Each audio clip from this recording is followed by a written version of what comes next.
Thank you for your powerful story. I'm just amazed at how when you make yourself vulnerable and share your story, how it has allowed other people to share their story as well. I don't know if you know this, but KCSARC's tagline is "Be Loud." And I think that you have done an amazing job of being loud and amplifying the voices of other survivors. I love that. I love that about you, and I love those stories you shared. And I know that giving voice and amplifying the voice of survivors is a passion for you. Can you share a little bit more about that? Absolutely. So, first of all, I love that tagline. Our old tagline used to be "Hope is contagious." For obvious reasons, it has now changed to be "Hope is a renewable resource." But the concept still remains true, which is when we are opening ourselves up and sharing our authentic, vulnerable selves, it inspires other people to do that too. I think empathy and kindness are such powerful forces. And storytelling, saying, hey, I've been there too. Hey, I know someone who's been there too, or that I can empathize and or at least try. That is so powerful to healing. And I truly believe that it's not only about surviving, it's also about thriving because joy is the most radical form of rebellion. Absolutely, absolutely. I'm there with you. You know, I have to tell you, I've been so anxious to talk to you about fashion. I know that while you stomp the halls of justice, the other thing I saw you doing is stomping down the runway doing New York Fashion Week, right? And I know that you made the front page of Harper's Bazaar. Who does that? Amanda? That's amazing. But there was purpose to it, right? I love the idea of fashion with purpose. And I just want you to tell that story of how that all came about and what you were wearing. Thank you. Thank you so much. So, yes, for New York Fashion Week, we threw the first ever Survivor fashion show. And the idea came to me in this light bulb moment. Sitting at a former New York Fashion Week show, I got asked and heard a lot of people asking a question: what were you wearing? I loved your outfit. And I realized, oh, I had been asked that question before in my life.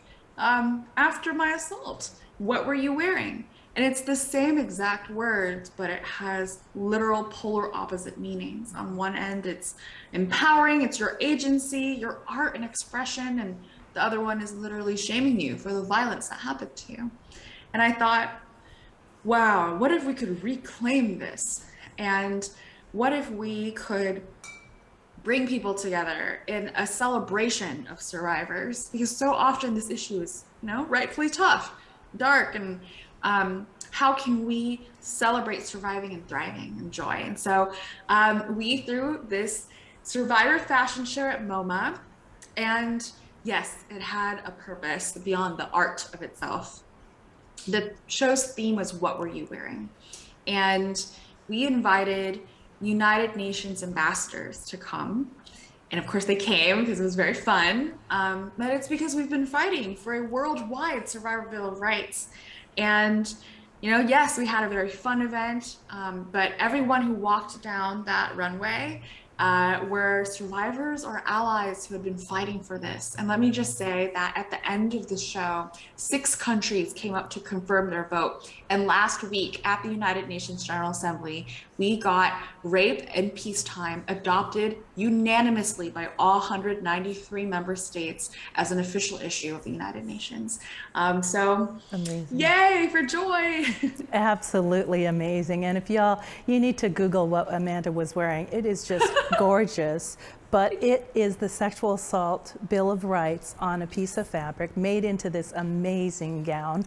I want that fabric. I want it made into a shawl, a scarf, a hoodie, everything. And I was just thinking, wouldn't it be great to hand survivors that as they testify and tell their story? What an amazing thing. But as I step back, I'm like, that's what advocates do. Advocates are sort of that blanket of support, and they are really allowing survivors and amplifying the voices of survivors survivor. But I just thought that was a remarkable showing and a remarkable idea of combining the two and really sending a message to an audience that may not hear these messages. And so that was just fun and remarkable. And so jealous of you, Amanda. So jealous of that opportunity. Well, please come to the next show, whatever it is. Oh, let me know and I'll be there. I will be there for sure. You know, you do a lot about, you know, just encouraging the work of survivors, and you are on the go, on the go, on the go. I'm following you on Instagram and you tire me out. You're in one place, then you're in another place. What keeps you going? What is that glue? I'll be honest, it has been a real struggle, especially when, you know, we encounter systems that are supposed to be there for us, that attest in their mission to be there for us, but don't hold up to that standard. And what has ultimately led me to still have joy in each day is not a belief in others, but a belief in us, a belief that is deeply founded that we are on the right side of history and that change is so possible, even in the face of what may seem intractable. It has always been proven that when we fight for it, we can win, and that impossible is just an opinion. And so I am so optimistic. I wake up every day and yes, it may be like a burning garbage dump, but I think we have so much agency, that chance, that audacity to have hope. At least for me, that's what keeps me going. I think that's amazing. And you have a phrase, I don't know if you came up with it, it's the first I've heard of it, called hope. How do you say that? Hopeonomics. Hopeonomics. That is just amazing.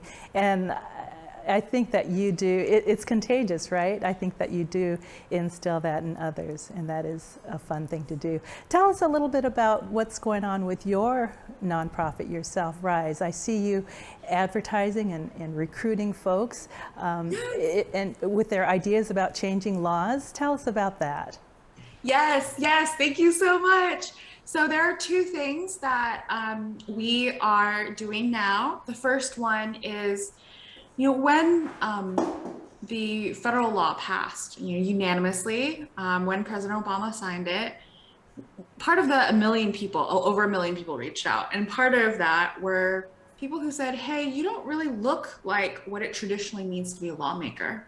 You know, you're in your 20s, you're a woman, you're a person of color. What? How did you get this through?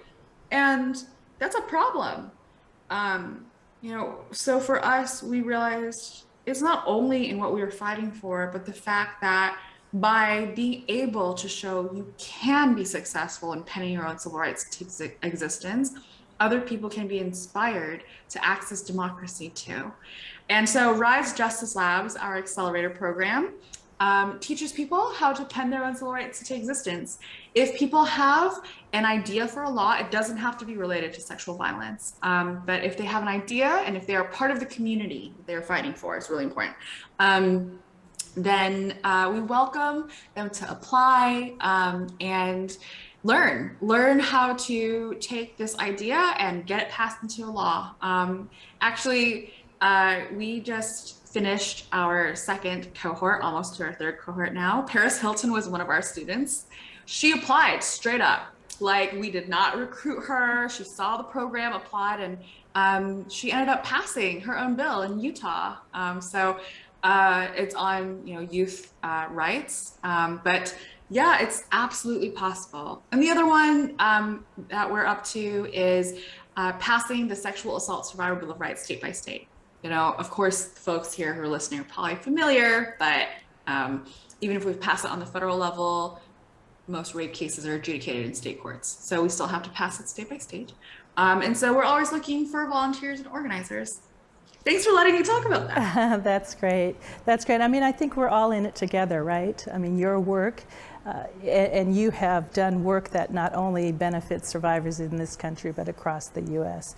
And I think that's an amazing thing.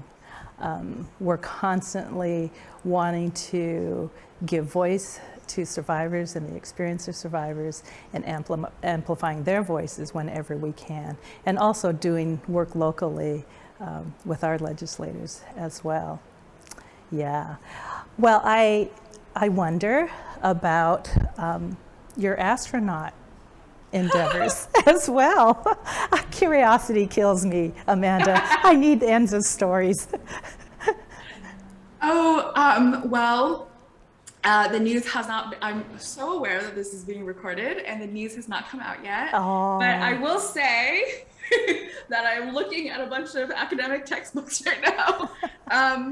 And I'm so grateful to people like Leland Melvin, to people within the space community who have held that promise that he gave. And that speaks to the idea that we are multitudes. You know, look, if Elon Musk can do PayPal and Tesla and SpaceX and all of these things, then I can write laws in Congress, testify in the United Nations, throw a fashion show, and be an astronaut and wear Why red not? lipstick. Why not? Why not? We Why can all not? do We are that. multitudes. Absolutely. And I think that's the power of your voice right now as well, that you have definitely survived sexual abuse and you are thriving in this moment. And I think that's an amazing testimony for you to come forward and be so visible. So I appreciate that so much. I think that we have some audience questions. So I'm just going to look at this and see what we can do about that. Let's see. So people are curious about the fact that you've traveled the world making positive change for survivors. And where have you found the most success and also the biggest challenges as you've traveled the world? That's such a great question. I think that the biggest success has been in finding solidarity with other survivors around the world.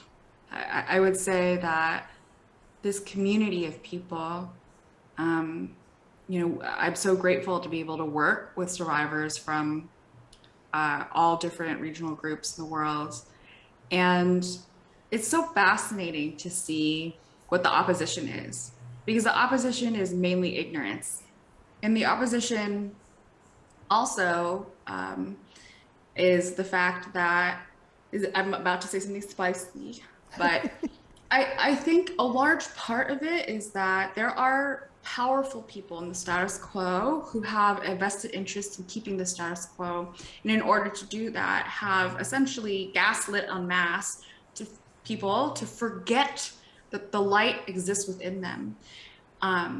By definition of the elites versus the masses, that means that the masses have more people. And if a government attests to be a democracy, then we hold the power. And when we wake up, it's like in the Matrix, when we wake up to this fact that, oh, you know, actually, we have the power, then we can realize our power and we can realize that our voice really matters. So I think about a quote a lot, which is that the sheep is afraid of getting eaten by the wolf only to get eaten by the shepherd. And I want folks to know in organizing who is the wolf and who is the shepherd. And just to know that the most powerful tool you have is your voice. I know that's not a direct answer to the question, but it's the people. The challenge, well, I guess it is. The challenge is getting people to wake up to that, right? For people to step into the power that we have. Absolutely. Thanks, Amanda. So you talked about your Sexual Assault Bill of Rights, and people are wondering what some of the elements are, but also how many states have already passed it? Yes. So we have passed a total of over 40 laws, 43. And that's because some of these laws in the state are bifurcated. So, some states pass only a part of the bill, and then we go back and we pass more. But there are very, very simple things. So the first one is the right to not have your rape kit be destroyed before the statute of limitations. The right to have access to your patient medical records from the rape kit examination. So it's not actually the kit, but do you have certain STIs right now because your perpetrator gave it to you? That kind of information. The right to be notified of your rights, of course. Time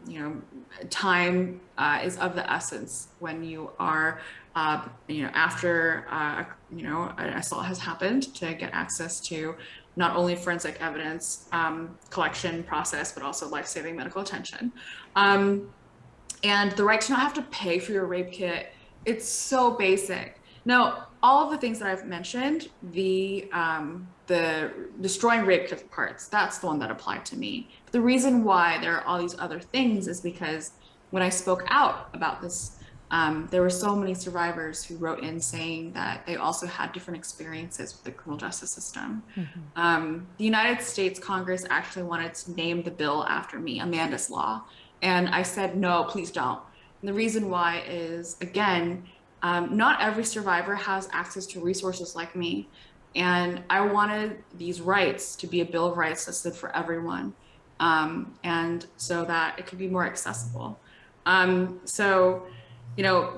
are, of course, these different tenets that I've just laid out. I am also so grateful to the just army of people who have been organizing, those volunteers I mentioned. So if you want to be one, let me know. But that have gotten this through 43 laws. Amazing. That's simply amazing. I have a feeling that some people listening to you with those bullet points of what contains in the Sexual Assault Bill of Rights might be shocked, like, why? Well, the law has a gender and the gender is not female. Usually that. Exactly. So that is simply amazing. That is amazing. So somebody else asked the question of, besides donating, which we love that you're doing, thank you all the donors, what else can supporters and allies do to further the movement? What are your thoughts about that? Oh, I think, being an ally is an active action verb, and it's, you don't have to hold rallies, even though thank you to those who do. You can start small. It is as simple as following content by survivor content creators, or just continuing to educate oneself, having conversations. Obviously, there's volunteering. So for the option I just laid out, let me know. And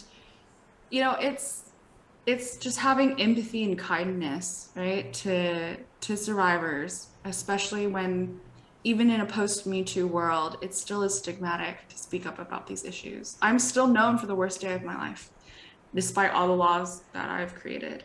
And for those who reach out and say, thank you for sharing, or just showing that kindness, it means so much to me, and I know it means a lot to survivors. Absolutely. And we definitely want the identity to not be that, but all of the positive things that you're doing in this world, it's just absolutely amazing. So somebody is asking the question about having heard the term radical empathy that you use. What does that term mean to you? Oh, it means climbing over these uncomfortable walls and sitting in these spaces and practicing the tolerance that we preach. So, radical empathy is a cornerstone of the organizing that we do. That's how we've been able to pass these, by the way, unanimous laws, even on an issue that has, been at times very partisan. And it's difficult to get people to abandon their framework of thinking in a day. But if we're able to get to the humanity of someone, What I mean by that is literally when I go into a senator's office, I look at his or her or their desk and see, oh, like, you know, you have a challenge coin, you have a photo of, you know, your daughter, or you really like space. And I'll address them as a human first. So often when we're trying to fight for things, you know, we kind of bypass that, like, oh, I'm talking to a human at the other end of the line, or I'm talking to a human at the other, you know, end of this conversation. And if we are able to practice that empathy, extend that grace, it has for us proven to be very helpful. Absolutely. Inviting that conversation in as opposed to pushing it out becomes so important. You know, I guess what amazes me too, and when you talk about humanity, sexual assault is 100% preventable. We're not waiting for a magical cure, right? It's really having people get in touch with their own humanity and just treat people decently and with respect. Yes. Right? So it's hard to believe how much effort we're putting into fundraising and doing all when it's 100% preventable. Appreciate your efforts, but you know, we have to spread the word. We have the cure for sexual assault. Treat people well. Treat people humanely. It's as simple as that. Well, Amanda, so fun to talk to you. I hope that we can do this again. I love the conversation. I think I can talk to you forever. You know, one final question, I guess, is what's next for you? Inquiring Space. Minds need to know. Mars, duh. No, I exactly in the way that you have said, the next conversation and work for us is taking this light all the way through in the international level. The arena is different. There are different sets of values there. It requires a lot of radical empathy because people have really different definitions of what is available to survivors. But I deeply believe in the fact that this world is up to us.